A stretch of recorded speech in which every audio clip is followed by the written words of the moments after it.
Hi everyone, मेरा नाम है Seep Pahuja and welcome to Unacademy. I am a biology educator in NEET UG category. आप जानते हैं कल ही एनटीए ने अपनी ऑफिशियल वेबसाइट पर एक प्रेस रिलीज किया जिसमें उन्होंने दो तीन चीज़ों के बारे में क्लैरिफाई किया। पहली चीज़ कि पूरा अकेडमिक कैलेंडर आ चुका है जिसमें नीट का एग्जाम होने वाला है 5 मई को। दूसरी चीज़ उन्होंने क्लियर की कि एग्जाम साल में एक ही बारी होगा और पेन पेपर मोड में होगा। तीसरी चीज बेटा जो उन्होंने क्लियर की कि एग्जाम वो खुद कंडक्ट करने वाले हैं, यानी कि जो डिबेट चल रहा था कि एनटीए कंडक्ट करेगा या फिर एनएमसी कंडक्ट करेगा, उस डिबेट का अब बिल्कुल दी एंड हो चुका है। Exam will be conducted by NTA, जैसा कि पिछले 2-3 सालों में होता आ रहा है। अब सबसे बड़ा सवाल आता है कि 2023 में एनसीईआरटी अपडेट हो चुकी है। अगर मैं मार्केट में देखूं तो भी न्यू एनसीईआरटी है, अगर मैं ऑनलाइन एनसीईआरटी की वेबसाइट पे देखूं तो भी न्यू एनसीईआरटी है। तो हमको अब कौन सी एनसीईआरटी फॉलो करनी है? क्योंकि ओल्ड एनसीईआरटी में देखा जाए तो 96 चैप्टर्स थे तीनों को मिलाकर। न्यू एनसीईआरटी में देखा जाए तो तकरीबन 75-76 चैप्टर्स हैं सारे तीनों सब्जेक्ट्स मिलाकर। तो मैम अब हम क्या फॉलो करें? एज अ स्टूडेंट अगर मैं सोचूं, अगर मैं स्टूडेंट होती तो मैं चाहती कि 76 वाला ही मैं फॉलो करूं, न्यू एनसीईआरटी फॉलो करूं ताकि मुझे कम पढ़ना पड़े। बट बेटा since conducting body is now NTA, आपको मैं पिछले 2-3 सालों का ट्रेंड दिखाकर बताऊंगी कि क्यों आपको कौन सी एनसीईआरटी फॉलो करनी चाहिए। तो आ जाते हैं बेटा जी हमारे सिलेबस अपडेट बाय एनटीए। सबसे पहली चीज, एनटीए ने खुद कुछ नहीं बोला है कि क्या सिलेबस आएगा, अभी तक नहीं बोला है। तो क्या हम वेट करें? क्या हम अगले 2 हफ्ते, 3 हफ्ते, 2 महीने, 3 महीने का और इंतजार करें? नहीं बेटा, इंतजार करने का अब समय बिल्कुल जा चुका है। अगर आप ध्यान से देखेंगे, आपके पास मई 5 को आपका एग्जाम है, यानी कि आपके पास सिर्फ और सिर्फ कितना समय बचा है? 6 मंथ्स बचे हैं। अगर आप अपनी प्रिपरेशन को तरीके से करना चाहते हैं, 6+1 मैं लेती हूँ, +1 बेटा जी मैंने आपकी रिविजन के लिए काउंट किया है। मतलब डिटेल में सिलेबस पढ़ने का आपके पास सिर्फ और सिर्फ कितना समय है? 6 मंथ्स। तो इसमें अब मैं और इंतजार नहीं कर सकती हूँ कि यार सिलेबस आएगा तब हम पढ़ना शुरू करेंगे। आप समझ नहीं रहे हैं, 90% चैप्टर्स तो ओवरलैपिंग चैप्टर्स हैं। 38 चैप्टर्स बायो में थे, 34 तो आ ही रहे हैं नई एनसीईआरटी के अकॉर्डिंगली। और मैं आपको पिछले साल का ट्रेंड बताऊं, एनटीए बेटा एक ऐसी एजेंसी है जो कि कई बार जो सिलेबस में नहीं भी होता वो भी डाल देते हैं, है ना। जैसे कि हमने 2022 का एग्जाम देखा था, फ्रॉग बेटा जी प्रॉपर जो सिलेबस रिलीज होता है, फ्रॉग उसमें नहीं था, सिर्फ उसमें क्या था? कॉकरोच था, फिर भी फ्रॉग का क्वेश्चन आया। यानी कि अभी आपको आपकी बुक में, न्यू बुक में चाहे कॉकरोच नहीं है, न्यू बुक में चाहे अर्थवर्म नहीं है, उसमें से सवाल बन सकते हैं। सेक्शन ए नहीं तो सेक्शन बी में जरूर बन सकते हैं। अगर आप सच में कोशिश कर रहे हो कि मैं 350 प्लस स्कोर करूं बायो में, 170 प्लस स्कोर करूं केमिस्ट्री फिजिक्स में, तब आपको ओल्ड एनसीईआरटी ही फॉलो करनी चाहिए। देखिए आपसे पिछले इतने बैचेस आए, 2006 2007 की मैं बात करूंगी, तब तो बेटा एनसीईआरटी और ज्यादा वास्ट होती थी, बहुत इलेबोरेटिव बुक होती थी। तब के टाइम के बच्चे करके निकल गए, आज वो कितने अच्छे डॉक्टर हैं। आपसे पिछले साल के बच्चे देख लो, ओल्ड एनसीईआरटी फॉलो करके बेटा जी उन्होंने भी 720 आउट ऑफ 720 स्कोर करा ना। तो आपके लिए क्या डिफिकल्ट है? आप क्यों इस जंग में घुसे हुए हैं? आप बेटा जी, मुझे लग रहा है इस चीज का कोई सोल्यूशन नहीं है कि हम ट्विटर पे डालेंगे, हम फोन करके पूछेंगे, हम मुहिम चलाएंगे। समय नहीं है। पास्ट ईयर के बच्चे कर जाते थे तो आप भी कर सकते हैं। कितना ही अंतर है। बस हाँ, आप ये चीज जरूर फॉलो कर सकते हैं, थोड़ा स्ट्रैटेजिकली चल सकते हैं कि इन 6 महीने में पहले आप वो चैप्टर्स कर लें जो कि न्यू एनसीईआरटी में, फिर उसके बाद बेटा जी वो चैप्टर्स करें जो कि सिर्फ और सिर्फ अब ओल्ड एनसीईआरटी में प्रेजेंट है। बट मेरे हिसाब से अगर आप पिछले साल का ट्रेंड मानेंगे तो कुछ भी छोड़ने का नहीं होता है। 2022 में मैं आपको बताऊं, बॉटनी का एक क्वेश्चन गलत था, कितना लिखा सबने एनटीए को, नहीं माने यार वो। ठीक है, तो ऐसी जगह अपने एफर्ट लगाने का, अपनी एनर्जी लगाने का, टाइम लगाने का कोई मतलब नहीं है जहां से कोई पॉजिटिव आउटपुट आप नहीं एक्सपेक्ट कर सकते। अगर आएगा तो बेटा सबके लिए रूलिंग आएगी। फॉर एग्जांपल अगर एनटीए ने क्लियर कट सिलेबस रिलीज का कोई प्रेस रिलीज किया तो आपको पता चल जाएगा, है ना। तब तक कम से कम आप 75 चैप्टर्स तो करिए। 75 चैप्टर्स बेटा जी कम नहीं है। जब वो 75 हो जाए फिर भी आंसर ना आए, तब आप बेटा जी बचे हुए 20 चैप्टर जो है वो भी कर लीजिएगा। सब बच्चे करते थे, आप कोई नए नहीं है ना। आपके पास most of the students have got old NCERT. अगर इशू ये है कि मैम मेरे पास ओल्ड एनसीईआरटी नहीं है, ऑनलाइन पे अवेलेबल नहीं है, आप सब लोग मेरे टेलीग्राम पे जा सकते हैं। वहां पर टेलीग्राम है बेटा मेरे ही नाम से, सीप पाहुजा बायोलॉजी ऑफिशियल। ठीक है, आप जाइए वहां पर, वहां सर्च कीजिए फाइल सेक्शन में एनसीईआरटी हाईलाइट, पूरी की पूरी ओल्ड एनसीईआरटी हाइलाइटेड फॉर्म में मैंने आपके साथ शेयर की हुई है, आप वहां से डाउनलोड कर सकते हैं अपनी ओल्ड एनसीईआरटी। इसीलिए बेटा अब एक्सक्यूजेस मत ढूंढिए। अब ऐसी चीजें मत ढूंढिए जो आपके सिलेबस, जो आपकी प्रिपरेशन को डिले कर रही हैं। चीजें बहुत सारी करने की हैं, क्योंकि बेटा इस 6 महीने में तुमको बहुत सारी चीजें करनी है। लाइव लेक्चर लगाना है, लाइव लेक्चर के बाद बेटा जी उसको रिवाइज करना है, रिवाइज करने के बाद उसका टेस्ट देना है, टेस्ट देने के बाद उस टेस्ट को एनालाइज करना है, एनालाइज करने के बाद बेटा जी उसको फिर से रिवाइज करना है। बहुत काम है, तो सोचने का तो समय ही नहीं होना चाहिए तुम्हारे पास।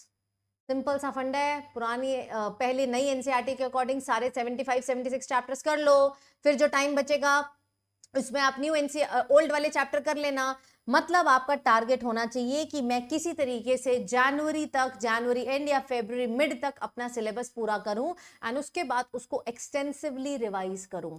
अगर आप देखना चाहते हैं कि मैम मैं अपने पेज से पढ़ना चाहता हूं, ठीक है, कैसे पढ़ूं, तो मेरा बेटा लिंक ट्री आप सबके साथ है। गूगल पे जाइए, गूगल पे डालिए सीप पाहुजा लिंक ट्री, आपको मिल जाएगा यार, ठीक है, मिल जाएगा। वहां से आप डिटेल में 6 मंथ कोर्स से, वहां फास्ट ट्रैक कोर्स डाला हुआ है 6 मंथ का, वहां से आप अपना सिलेबस टाइमली पूरा कर सकते हैं।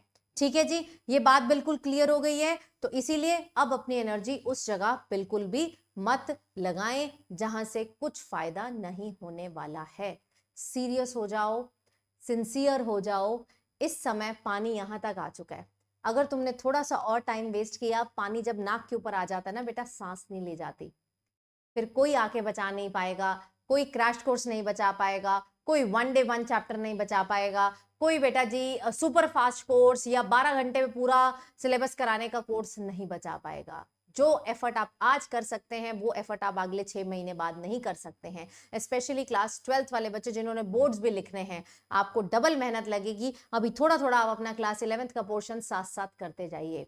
ओके जी, साथ ही में मैं आपके लिए एक बहुत बड़ी गुड न्यूज भी लेकर आई हूं। जैसे कि मैंने आपको बताया कि आपको बीच बीच में टेस्ट देना अति आवश्यक है, क्योंकि पेपर पेन पेपर मोड में है, आपको उसको रिवाइज करना बहुत ज्यादा जरूरी है। इसके लिए बेटा we are bringing a very good scholarship test for you, जिसके थ्रू आप अपनी प्रिपरेशन को एनालाइज कर सकते हैं, चेक कर सकते हैं। एक फ्री ऑनलाइन टेस्ट होने वाला है। उस ऑनलाइन टेस्ट का नाम है बेटा जी अल्ट्रा कॉम्बैट। ये कॉम्बैट क्लास 11th के लिए अलग होगा और क्लास 12th और ड्रॉपर के लिए अलग होगा। क्लास 11th के लिए बेटा जी डेट है आपकी, दैट इज ऑन 23 सितंबर दोपहर को 2 बजे, ठीक है, जैसे कि आप यहां देख रहे हैं। क्लास 12th के लिए बेटा जी अपना डेट है अगले ही दिन 24 सितंबर, यानी कि इसी सैटरडे संडे होने वाला है। कंप्लीट सिलेबस का टेस्ट है, तो जितना आपने अब तक प्रिपेयर किया है, आपको लाखों बच्चों में एनालाइज करना बहुत ज्यादा जरूरी है। एंड बेटा जब आप इसमें प्रिपेयर करेंगे, इसकी तैयारी करेंगे, टेस्ट लिखेंगे, टेस्ट लिखने के बाद आपको स्कॉलरशिप तो मिलने ही मिलने वाली है। आप यहाँ पे देख लीजिए कितनी अमेजिंग स्कॉलरशिप है। Rank 1 to 10 90%, then 70% and then 50% scholarship top 100, 51 to 100 rank के पास है। इसके साथ साथ बेटा फर्स्ट रैंक को मिलने वाला है ब्रांड न्यू आईफोन 15, ठीक है, सेकंड वाले को एयरपॉड्स, थर्ड वाले को ब्लूटूथ के स्पीकर एंड बेटा जी 4 to 10 को मिलने वाले हैं बहुत सारे अमेजॉन वाउचर। और ये सेपरेट है, क्लास 11th वाले सेपरेट है, क्लास 11th में सेपरेट प्राइजेस मिलेंगे, क्लास 12th और ड्रॉपर में सेपरेट प्राइजेस मिलेंगे। इसका लिंक जो है वो डिस्क्रिप्शन में डाला हुआ है, या फिर बेटा जी आप इस बार कोड को स्कैन करके इसके लिंक पर पहुंच सकते हैं। आई वुड रियली वांट कि आप इस सब टेस्ट में एनरोल कर लें, ठीक है जी, एनरोल कर लो। ये तो एक सेकेंडरी चीज होती है कि यार मुझे प्राइज मिल रहा है। प्राइमरी चीज है कि पहली चीज मुझे नॉलेज मिल रही है, दूसरी चीज मैं अपने नॉलेज को एनालाइज कर पा रहा हूं। देखिए जब हम एक शहर में होते हैं, एक इंस्टीट्यूट या स्कूल में पढ़ते हैं, तो हमारी फाइट सिर्फ 50-100 बच्चों से होती है, ठीक है, बड़े इंस्टीट्यूट में है तो 5-6 हजार बच्चों से होती है।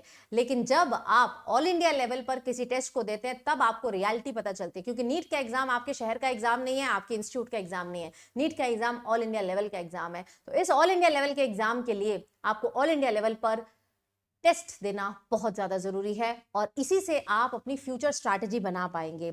और बेटा जी एक चीज और याद रखना, किसी के बनाए हुए स्केड्यूल से कभी आप कुछ अच्छा नहीं कर सकते कि मैं आपको बता दूं वीक 1 में क्या करना है, वीक 2 में ये चैप्टर करना है, वीक 3 में नहीं।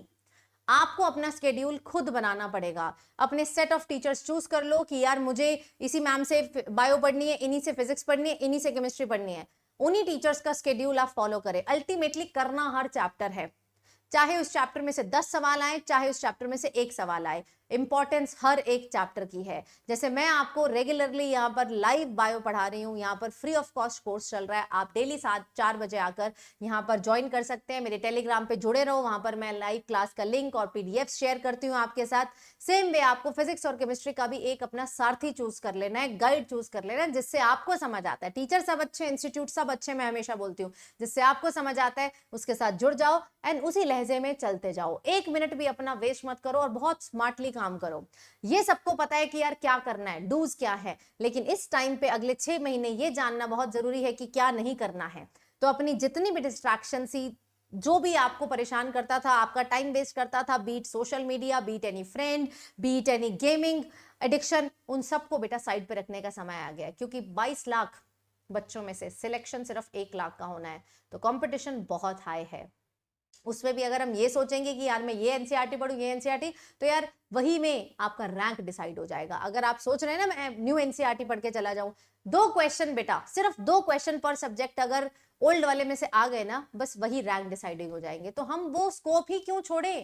इतने सालों से बच्चे इतनी बड़ी बड़ी एनसीईआरटीज करते आए हैं, हमारी तो वैसे ही बहुत पतली हो चुकी है, तो हमें कोई दिक्कत नहीं होनी चाहिए।